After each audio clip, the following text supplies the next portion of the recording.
This is Naked by the Future Farm, where entrepreneurship is stripped to its vulnerable core. Brought to you by Vladi and Nektarios Lolios. And remember to subscribe, follow, and rate Naked to help us share it with the world. Hi, Vladi. Hi, Nektarios. Okay, good. Good, it works. It's good to be back. I was looking forward to this one. It's also new because we finished last year with an extra episode and we're starting this year with an extra episode. Yeah. We missed you guys. And we, at least, or I know that but okay, speaking for myself, you see, I can't do this. I go from I to we. Vladi, really enjoy this. All in all, it just gives me a space to reflect and connect with you and also be more chilled, to be honest. We were reflecting yesterday with Nektarios that, we really enjoy our core naked when we have a guest and founders. And it's also very important for us still to create a safe space for the entrepreneurs to really share what usually we don't talk about and be naked. And I think at the same time, however, it's just a different dynamic, when you can't really come in and you are like, hey, I want to say something, but you hold on, or I hold back just because you want to create a space for a person to share. And here we are. This is really, it's just us, it's just ours and all of you out there. So it's kind of funny though, when you said we missed you, I was going to straight kind of contradict you because I was going to say I didn't miss you, not you, Vladi, but the audience. And I wanted to make a point of that because it's not about being mean or not caring, but I really needed that break. I really needed it's been a long time since I was counting the days towards going away and being determined to switch off. And I really enjoyed switching off. So for me saying I didn't miss you is actually a good thing because I managed to get through 2 weeks pretty much without thinking about the Future Farm or any of the other stuff that I'm involved in, because I really needed that distance. Because the last 2 months of last year were really intense with all the work that we're doing on the Future Farm beyond the content, but also because I was preparing the fundraise for my fintech business and all that. It's got to that point again where I just don't want to be. And you managed it? Did you manage to fully switch off? Okay. Yeah. It was nice to be in Sicily and have a completely different environment and getting annoyed by landlords in an Airbnb rather than by a client conversation or investor conversation or all that. Yeah. So from that perspective, I hear you. And I mean, I did. As I was doing my research for Sicily, I found out that the traditional breakfast in Sicily is granita, which is ice cream. So having ice cream for breakfast was just a dream. So yeah, I'm in a good place. That's the thing why it works to do it. Yeah, I hear you. I totally hear you. I did miss it in the sense that, so my experience, and this because we already talked a little, but I really wanted to bring it up because I did think of you guys, folks out there, our family, because when I was coming home for Christmas, basically to my parents and who I love and I don't see much when I'm in Pakistan. And this time I was arriving and the situation basically sort of bubbled up. My grandparents were not in the best place and everybody was sort of emotionally exhausted. And there is this branding for the 24th of December that you just need to be merry, cherry, happy, whatever that is, be whatever. And it didn't work. I mean, it didn't work for us. We were not in a good place, and we were all sort of able to reflect on it on the 25th and 26th, and it got better over time. But on the night of the 24th, I did miss you because I was like, I want to talk about this, that it's not okay. All that pressure that we get, you turn on the radio, you turn on your phone and TV, or just, you just get all those messages, on your phone. And I know they come from a good place, but it also, honestly, how I felt at that moment is that there was a lot for us to deal with already emotionally with the situation that we got on our hands. And at the same time, I felt that maybe it was me, that I was also dealing with another layer, which was the pressure of being happy here and now, because that's what's expected of you.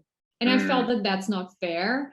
And obviously over time you understand that nobody's putting on you, and it is about your work on yourself. But I just wanted to say that, you know, if your 21st, 25th, or whenever you have, you know, big celebrations or big events. I also experienced this, by the way, on my birthdays, and you will remember, like this year's birthday, I was like, what is about this milestone? Was tough because it didn't work out. And I was like, it's okay. It's just okay to let go. And we gave the presents on the day after, and it was really lovely. We didn't do it on the specific hour that people think we should do it. And I just want to share this with you. So if you felt similar or had an experience, it's just, we're all okay. It's good. It's that materialistic world out there. So that's how I missed you. Yeah. It's interesting. You're talking about something that I think in other parts of your life, you're actually pretty good at managing. You don't let other pressures get to you, but for some reason, this is a different context, right? It's family, and it comes with other baggage. So I hear you. I hear you. I like a bit of a fuss. I like a bit of a, oh, you lay the table nicely and all that. But at some point, I came to that recognition that I really don't like it when it feels expected. So I stopped quite early on making a big thing out of Christmas, New Year's. New Year's for me is much more of a, oh, you're supposed to be out and have fun. And the last few New Year's Eves.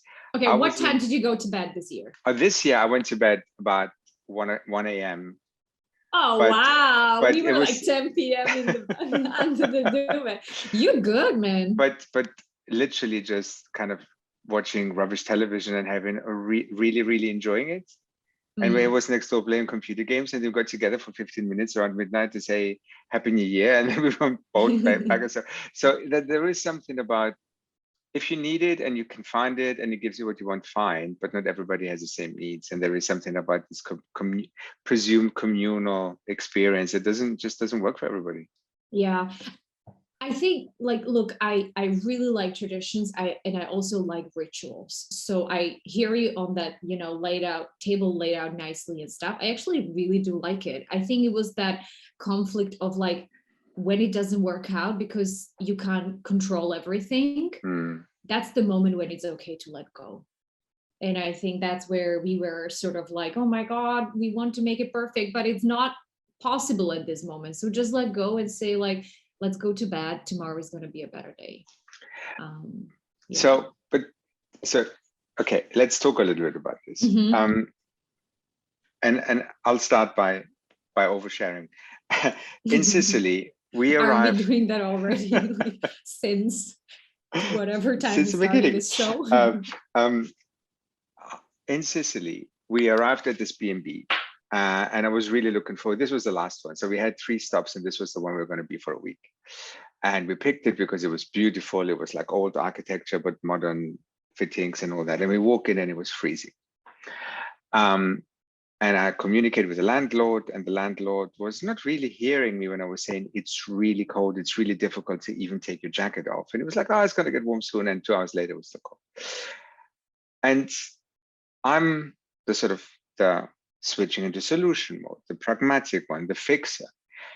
And the fact that he was just dismissing my concerns, my complaints, and he was not hearing me, right? He was literally not hearing me. I was saying, this isn't working. And he was saying, I can't do anything right now. And I was like, but that's not good enough. And instead of getting angry or getting frustrated or whatever it would have done if I'd been in a good place, I literally started feeling the tears come up. So I was sitting in this living room, this 54-year-old man who's like, whoa, a lot of the time going, I'm about to start crying because I'm cold and I don't have the perspective that it's going to get warmer. And this is supposed to be the week that we're here. But it's talking about mental health. There it is. Right? There it is. Because this is supposed to be the week when we are ... At least I think so. Don't you think so? It was supposed to be the week for me to switch off and relax. Exactly. Right? Yeah. So I there had was that expectation. Yeah, but Yeah. it was still, it wasn't just that. It was just the fact that I felt that I've learned to talk about my needs without Mhm. feeling apologetic, and to be specific so people can respond to that and do all the things that I felt would be necessary. And there was literally no response on the other side. And my only way of dealing with it at the moment, because I was tired from the 3 months before, because I was exhausted from the day and all this stuff, I literally just said, and Wei was looking at me going, I've never seen you like this. And I was thinking, wow, what do I do? Normally I'm the one who knows what to do, and I literally didn't know what to do. What did you do? We went for a walk. You see, because good. it wasn't colder outside than it was inside. And had a bite, came back, still not better. And then I went to bed with my clothes on and the duvet and thought, I'll just wake up tomorrow morning and we'll deal with it in the morning. And it kind of worked. It wasn't an ideal resolution. Luckily, the next day they kind of helped us and fixed it. But I just wanted to put it on the table that even when you think you've got some things figured out, there's just little triggers that kind of completely throw you off. Yeah. We're still trying to figure it out. Yeah. I totally hear you. I totally hear you. There is, as I was thinking about today, there was also this one other thing that I wanted to talk to you about, which is a little bit more related to sort of the work that we do at Future Farm, but basically about the world of entrepreneurs, and more specifically, the last 2 months, I think, has been quite challenging or intense on the side of the co-founder dynamics in my other business in Pakistan. And I'm speaking about it openly because that's also the nature of how we sort of treat each other, very, very honest and open, so my co-founders wouldn't mind. But it's something interesting because it made me think. So you know that moment where, so you have co-founders, which has a lot of pluses, and I'm aware of the sort of the pros of having partners with you at the top, which can be very lonely if you're a solo founder. At the same time, we are now going through a fundraise, which is a turbulent period, let's put it that way. And it requires a certain bigger amount of energy and effort to sort of emotionally regulate myself, in terms of, just managing the ambiguity. And one day you get really big highs, like you're literally like, just, yes, I have to say this, and maybe this is just for the folks who will know, but I got an email on LinkedIn from Sequoia, the major investor, just like sending you a LinkedIn message like, hey, we would like to connect with you guys. We like what you do. And I was like, from when Sequoia sends LinkedIn messages. But anyhow, this is not a show off. This just say it's a big high for me. And the next day you get like 5 no's, like, thank you, we love what you do, but we are going to skip this stage. And you are like, oh my God, this whole sort of castle is now, all it has fallen down. So you invest a lot into sort of how do you show up, that whole regulation.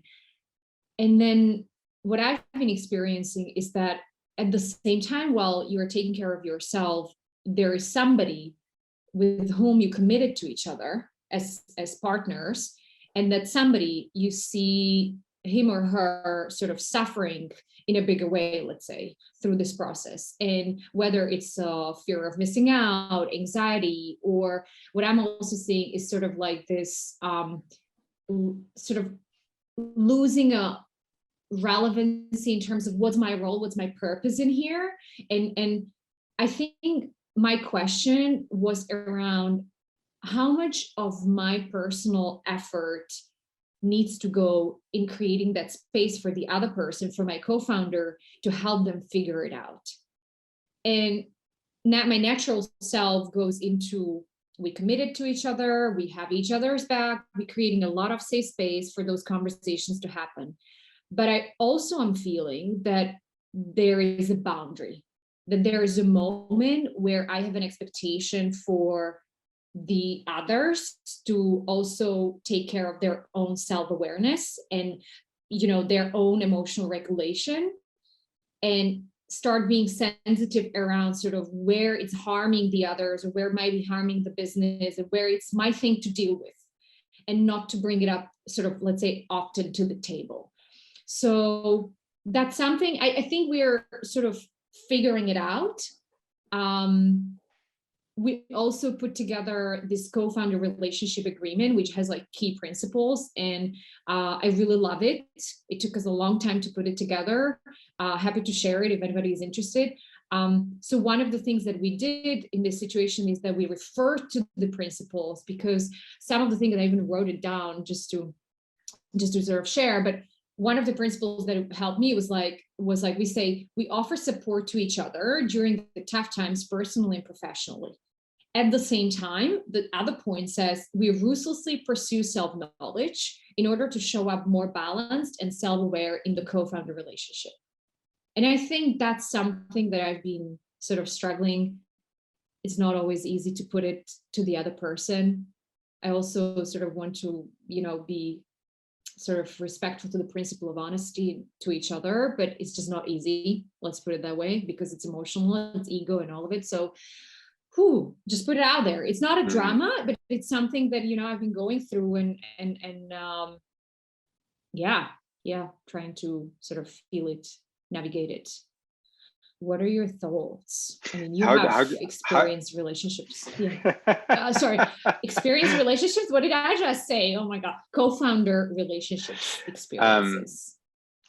My first question to you would have been, so where are you right now emotionally with this? You described the setup. You didn't describe how you feel about it. I feel like I'm at the edges of it. So, for instance, today we had a conversation that was of a similar nature, and I could see myself having a very short tolerance span and very quickly become sort of, I think, annoyed and frustrated of being, I was starting to lack empathy.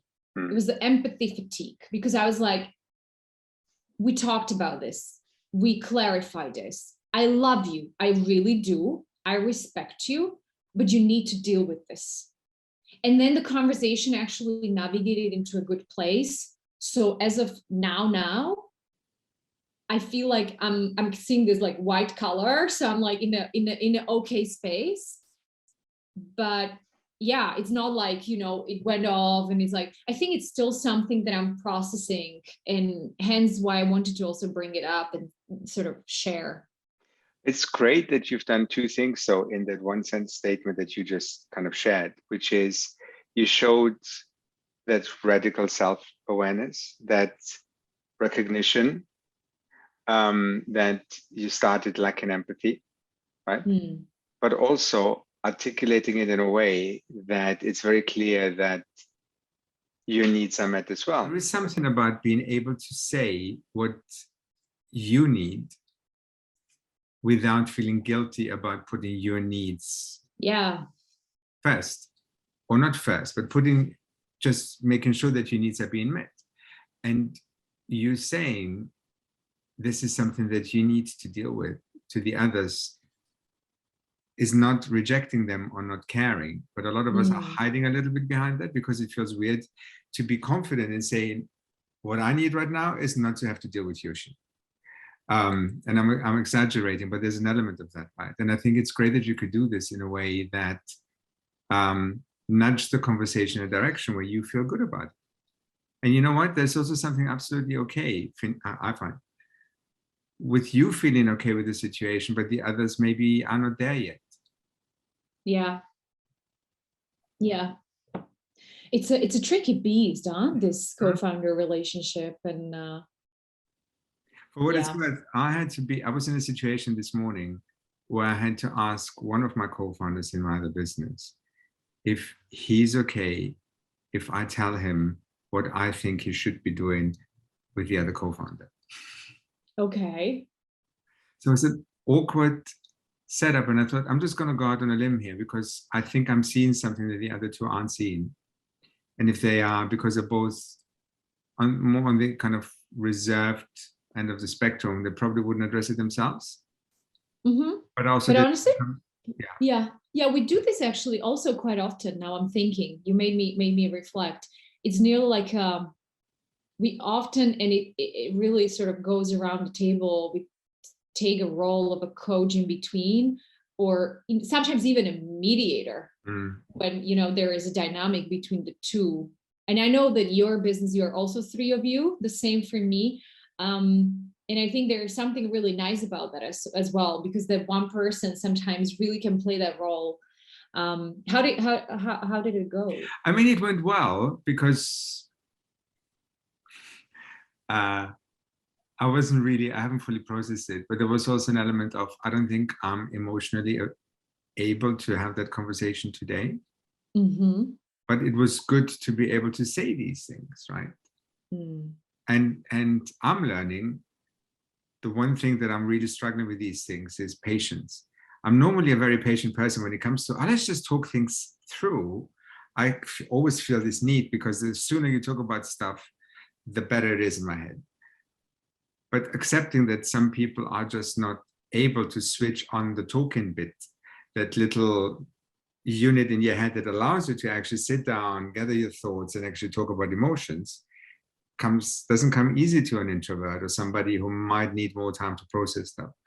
So that's a beautiful part. Yeah, that last thing that you just said, because you made me think actually about one of the things that you did, and I'm just now thinking that we haven't really done it. With my other co-founders, like we scratched the surface, like we did the principles and we invest a lot and we talk a lot, but what you have done well that I'm aware of, you did those tests, right, with your co-founders, where you sort of go deeper into understanding like what is your personality types and stuff. And can you speak up a little bit about that? I think it'd be useful to everybody. Okay, this is going to be, and here's a promotional bit because I'm such a big believer in this particular methodology. So I was introduced a few years ago in my life at InnoTribe into this model called process communication model, which is based on, I mean, conceptually a little bit like stuff that people recognize, like MBTI, Myers-Briggs, and all that. So there is a questionnaire that creates a profile.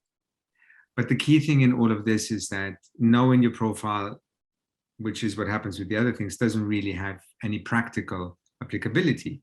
But here it's all about actually figuring out how the way you communicate and you're being communicated with affects the working together with other people, but also learning why somebody who has a particular makeup has a particular way of communicating. And for me, the best example is in my previous, it's interesting that our conversation that we hadn't designed like this goes into co-founder relationships. So in my previous life, I was working with 9 co-founders, of which I had a very different profile from most of the others, which we found out in that exercise.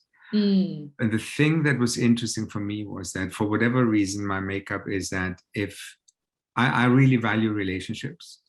So if somebody communicates with my relationship, with my contact, I don't need to be consulted, but I like to be informed. It fulfills a need. And when that doesn't happen, I get just anxious. I'm curious. I feel like, I don't know, it's just a very uncomfortable feeling. Whereas one particular kind of co-founder that I had, because his makeup was like this independent entrepreneurial type, he felt like copying me into an email that he wrote was a bit like asking for permission to even, or like, are you checking? Oh yeah, I could see that. And it was such an unhealthy thing, but none of our behaviors were designed or we were even aware of it. So when he learned that this is important to me and realized that it didn't cost him anything to copy me into stuff, and he started doing this, there was a balance. And suddenly the whole tension that was created by these things disappeared overnight. Just a simple example. The interesting thing for me is that this model comes with a recognition of stress factors. So how do you actually recognize that the other person is stressed because of the way you communicated? Because then you can actually address it.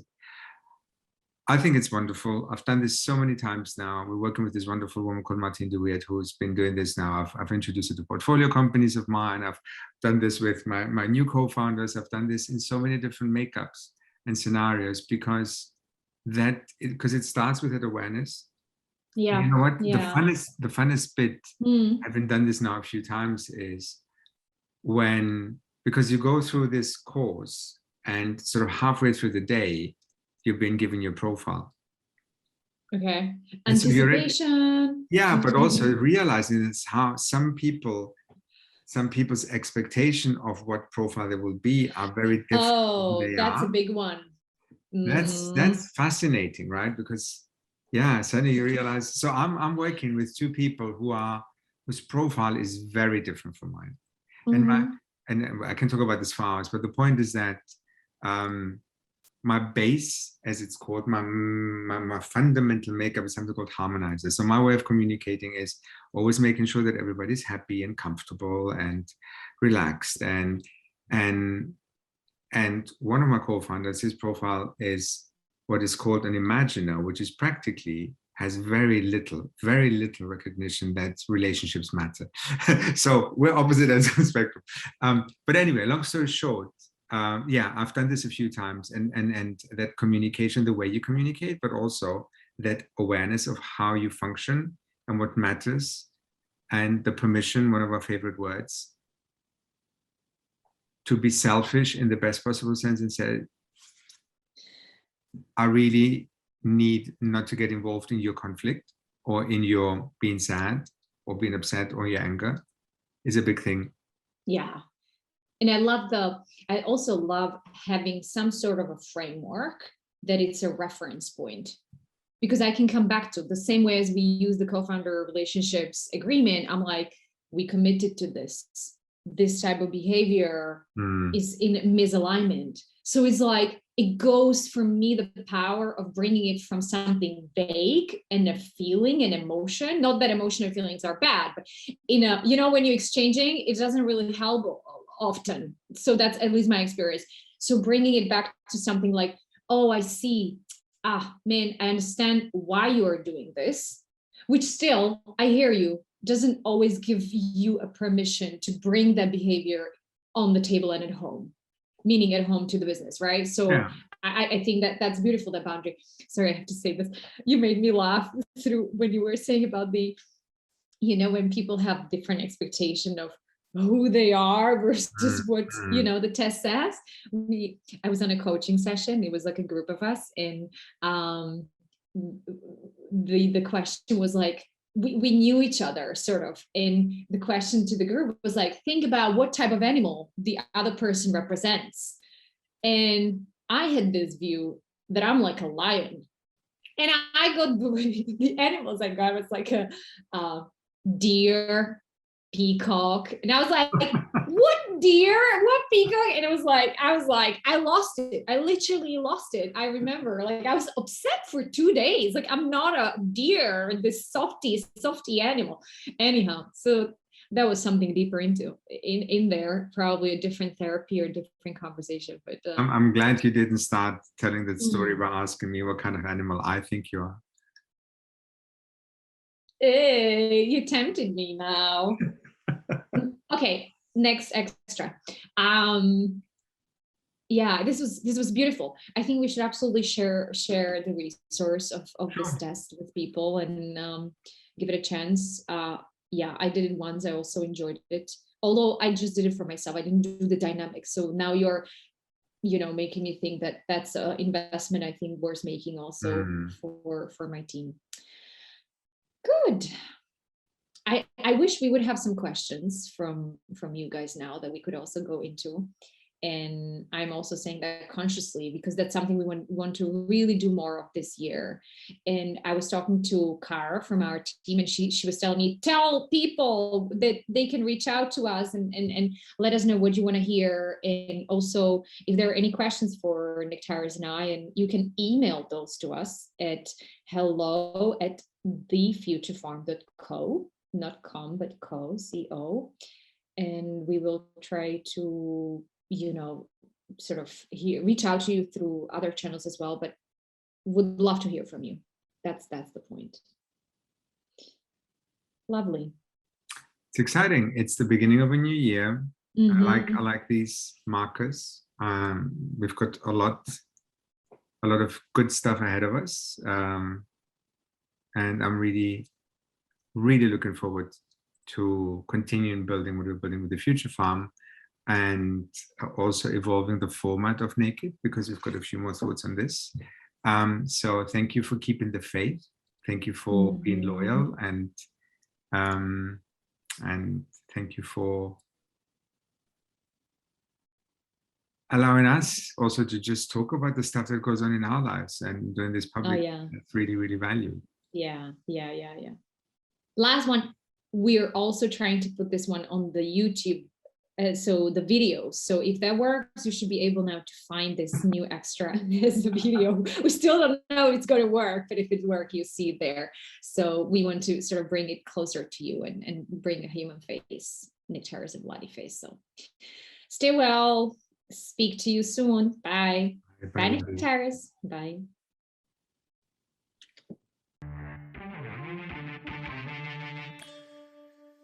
You've been listening to Naked by The Future Farm, where entrepreneurship is stripped to its vulnerable core. To learn more about our work, sign up to our newsletter or visit thefuturefarm.co, where you can also apply to be a Naked guest.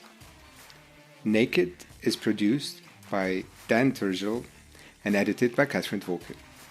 And remember, subscribe, follow and rate Naked to help share it with the world.